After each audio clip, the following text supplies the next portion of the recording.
श्री स्वामी समर्थ. तुम्हा सर्वांचं श्री स्वामी समर्थ कृपा या चॅनलवर मनापासून खूप खूप स्वागत. पुढील महिन्यातील 10 एप्रिल 2024 हा दिवस सर्व स्वामी सेवेकरींसाठी विशेष दिवस असणार आहे. वर्षभर ज्या दिवसाची सर्व स्वामी भक्त, सर्व स्वामी सेवेकरी चातकासारखी वाट बघत असतात, तो दिवस म्हणजे स्वामी महाराजांचा प्रकट दिन.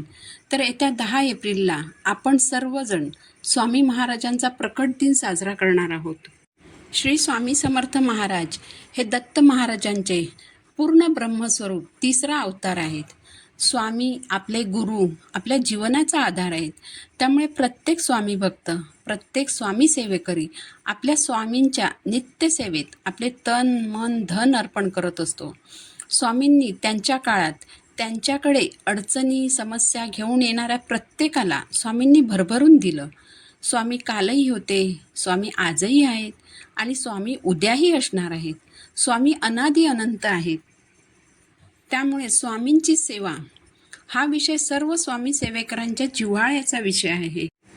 अनन्य भावाने भक्ती करणाऱ्या भक्तांना स्वामींनी दिलेल्या भिवू नकोस मी तुझ्या पाठीशी आहे या अभिवचनाप्रमाणे स्वामी सदैव आपल्या भक्तांच्या पाठीशी उभे राहतात.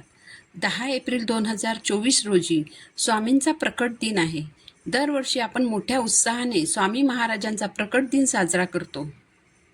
स्वामींच्या प्रकट दिनानिमित्ताने आपल्याला स्वामींची अधिकाधिक सेवा करण्याची संधी मिळते.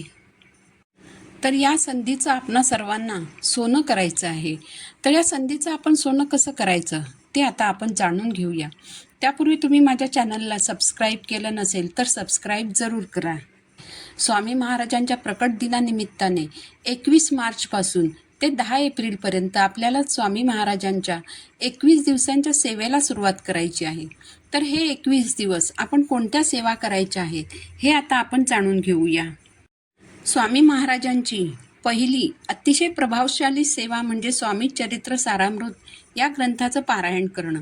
म्हणजे 21 मार्च ते 10 एप्रिल या कालावधीत स्वामी चरित्र सारामृत या ग्रंथाचं पारायण करण्याची अतिशय मोलाची संधी आपल्याला मिळाली आहे. तर या 21 दिवसात तुम्ही या ग्रंथाचा रोज एक पाठ करू शकता. 21 मार्चपासून रोज स्वामी चरित्र सारामृत या ग्रंथाचा तुम्ही एक पाठ केलात तर तुमचे 21 दिवसात म्हणजे प्रकट दिनापर्यंत 21 पाठ होतील. आता एक पाठ म्हणजे काय तर स्वामी चरित्र सारामृतातील सर्व 21 अध्याय एकाच वेळेस वाचणं म्हणजे एक पाठ करणं. आयुष्याचं सोनं करणारा हा ग्रंथ आहे. त्यामुळे जर तुम्हाला शक्य असेल तर या ग्रंथाचा रोज एक पाठ जरूर करा. यासाठी कमीत कमी 40 ते 45 मिनिटं लागतातच. परंतु जर तुम्ही खूप बिझी असाल, तुमच्याकडे वेळेची कमी असेल तर तुम्ही रोज 7 अध्यायांचं पठणही करू शकता.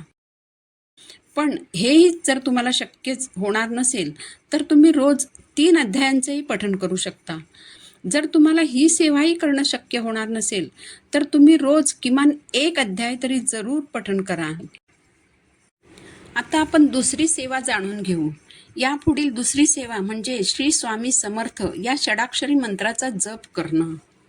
स्वामी सेवेत स्वामींच्या श्री स्वामी समर्थ या षडाक्षरी मंत्र जपाला अनन्यसाधारण असं महत्त्व आहे. जितक्या श्रद्धेने तन्मयतेने तुम्ही स्वामी नामाचा जप कराल तेवढेच स्वामी तुम्हाला जपतील. स्वामींच्या जवळ जाण्याचा, त्यांचा कृपाशीर्वाद प्राप्त करून घेण्याचा सर्वात सोपा मार्ग म्हणजे श्री स्वामी समर्थ या मंत्राचा जप करणं. तुम्ही 21 मार्च ते 10 एप्रिल या सेवेच्या सुवर्ण काळात श्री स्वामी समर्थ या मंत्राचा 11 माळी जप करू शकता. आता वेळेअभावी जर तुम्हाला 11 माळी जप करणं शक्य नसेल तर तुम्ही 5 माळी जप करू शकता. 3 माळी जपही तुम्ही करू शकता. जर अगदीच शक्य नसेल तर 1 माळी जप तर तुम्हाला कोणत्याही परिस्थितीत करायचाच आहे.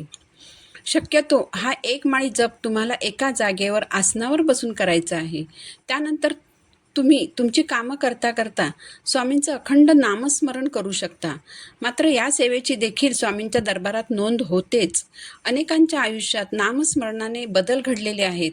अनेकांचे आजार बरे झालेले आहेत. अनेकांची संकटातून सुटका झालेली आहे. जर तुम्ही 1 माळ जप करणार असाल तर अगदी मनापासून आणि तुम्हाला ऐकू येईल एवढ्या मोठ्या आवाजात जप करायचा आहे. आता तिसरी सेवा जाणून घेऊया. तिसरी सेवा आहे ती म्हणजे तारक मंत्र. तारक मंत्र या शब्दातच या मंत्राचं सामर्थ्य सामावलेलं आहे. तारक म्हणजे तारणारा. आपल्या आयुष्यातील प्रत्येक वळणावर, प्रत्येक अडचणीतून, संकटातून तारून नेण्याचं सामर्थ्य या मंत्रात आहे. यातील प्रत्येक शब्द हा आश्वासक आहे, विश्वास देणारा आहे. विश्वास हा की स्वामी आपल्या पाठीशी आहेत. या 21 दिवसांच्या कालावधीत तुम्ही रोज 11 वेळा तारक मंत्र म्हणू शकता. मात्र हा मंत्र म्हणताना अनन्य भावाने स्वामींना शरण जाऊन या मंत्राचं पठण करायचं आहे. त्यानंतर जसं तुम्ही तुमची कामं करताना स्वामींचं नामस्मरण करता, तसंच हा तारक मंत्रही तुम्ही तुमची कामं करताना म्हणू शकता. या कालावधीत तुम्ही स्वामी स्तवनही म्हणू शकता. नाही जन्म, नाही नाम, नाही कुणी माता पिता, प्रकटला अद्भुतसा ब्रह्मांडाचा हाच पिता. नाही कुणी गुरुवर, स्वये हाच सूत्रधार, नवनाती आदिनाथ, अनाथांचा जगन्नाथ. हे स्वामी स्तवन देखील तुम्ही म्हणू शकता. तुम्ही जर रोज स्वामींची आरती करत नसाल तर या 21 दिवसात तुम्ही रोज दिवसातून एकदा तरी स्वामींची आरती जरूर करा. तुमच्याकडे जर स्वामींचा फोटो किंवा मूर्ती नसेल तर या दिवसात तुम्ही स्वामींच्या फोटोची अथवा मूर्तीची तुमच्या देवघरात स्थापना करू शकता. तुम्ही जर स्वामींची नवीन कोणतीही सेवा सुरू करणार असाल तर त्या सेवेला या काळात तुम्ही प्रारंभ करू शकता. या काळात साक्षात स्वामी आपल्या घरात आहेत याची जाणीव ठेवून आपल्याला स्वामींची सेवा करायची आहे. बरेच जण स्वामींची सेवा करायची असं म्हटलं की वेळेची सबब पुढे करतात. वेळ नसल्यामुळे सेवा करायला जमत नाही असं म्हणतात. आपल्याला स्वामी सेवा करायला वेळ नसतो. पण बघा, रोज आपण आपली इतर कामं करतोच ना. रोज 4 वेळा आपण खातो पितो, रोज घरातील इतर कामं करतो. आपण असं कधी म्हणत नाही की मला आता वेळ नसल्यामुळे मी दिवसातून फक्त एकच वेळ जेवणार आहे किंवा मी महिन्यातून एकदाच चहा पिणार आहे. जर आपण आपले नित्यकर्म न चुकता करतो तशीच स्वामींची नित्यसेवा न चुकता करायला हवी. फक्त आपल्या अडचणीच्या संकटाच्या वेळेस स्वामींना हाक मारायची आणि स्वामींनी संकटातून तारून नेलं की मग स्वामींकडे दुर्लक्ष करायचं, मग स्वामींच्या सेवेत चाल ढकल करायची. असं करू नका. न चुकता रोज स्वामींची सेवा करा. बघा, जे नशिबात नाही ते सुद्धा या सेवांमुळे तुम्हाला मिळेल. आता सगळ्यात महत्त्वाचा प्रश्न तो म्हणजे स्वामी सेवा करताना नियम कोणते पाळायचे. तसं पाहिलं तर स्वामी सेवेला नियमांचं बंधन नाही. फक्त एक नियम पाळायचा, तो म्हणजे स्वामी सेवा सुरू असताना मांसाहार करायचा नाही. मासिक अडचण आली तर सेवा 5 दिवस बंद करायची. 5 दिवसानंतर जिथे सेवा सोडली होती तिथून पुढे सेवा चालू करायची. जर तुमची मासिक अडचण 20 किंवा 21 एप्रिल किंवा 22 एप्रिल या तारखांच्या दरम्यान येणार असेल तर तुम्ही आजपासूनही सेवेला सुरुवात करू शकता. आज आहे 14 मार्च. आजपासूनही तुम्ही सेवेला सुरुवात करू शकता, जेणेकरून 10 एप्रिलपर्यंत तुमची 21 पारायणं पूर्ण होतील. जरी तुमची सेवा 10 एप्रिलला किंवा 10 एप्रिलपर्यंत पूर्ण नाही झाली तरी काही अडचण नाही. तुमची सेवा 11 किंवा 12 एप्रिलपर्यंत पूर्ण झाली तरी चालणार आहे. सर्वांच्याच सेवा काही 10 एप्रिलपर्यंत पूर्ण होणार नाहीत, कारण प्रत्येकाला काही ना काही अडचणी उद्भवतात. त्यामुळे कुणाच्या सेवा 10 एप्रिलला पूर्ण होतील, कुणाच्या 11 एप्रिलला होतील, तर कुणाच्या 12 एप्रिललाही पूर्ण होतील. सेवा करताना जर सुतक लागलं तर मात्र सेवा बंद करायची. जर संकल्पयुक्त सेवा करणार असाल तर एकाच वेळी, एकाच जागी, एकाच आसनावर बसून सेवा करायची आहे. तसंच संकल्पयुक्त सेवा करताना परान्न वर्ज्य करायचं आहे.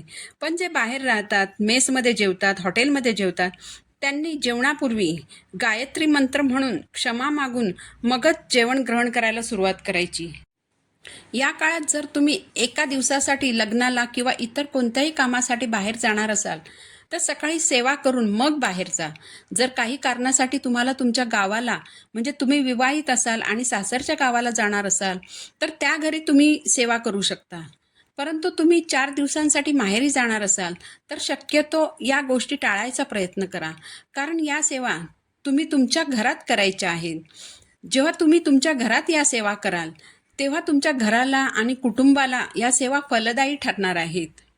तर 21 मार्च ते 10 एप्रिल या काळात स्वामी महाराज आपल्या घरात आहेत याची जाणीव ठेवून आपल्याला स्वामींची सेवा करायची आहे. जेवढं आपण स्वामींचं नामस्मरण करू तेवढे आपण स्वामींच्या जवळ राहू, स्वामींच्या आसपास राहू. सर्वांनाच माहीत आहे की अशक्यही शक्य करण्याचं सामर्थ्य हे स्वामी महाराजांमध्ये आहे. जे भक्तांच्या नशिबात नाही तेही भक्तांना द्यायचं सामर्थ्य महाराजांकडे आहे.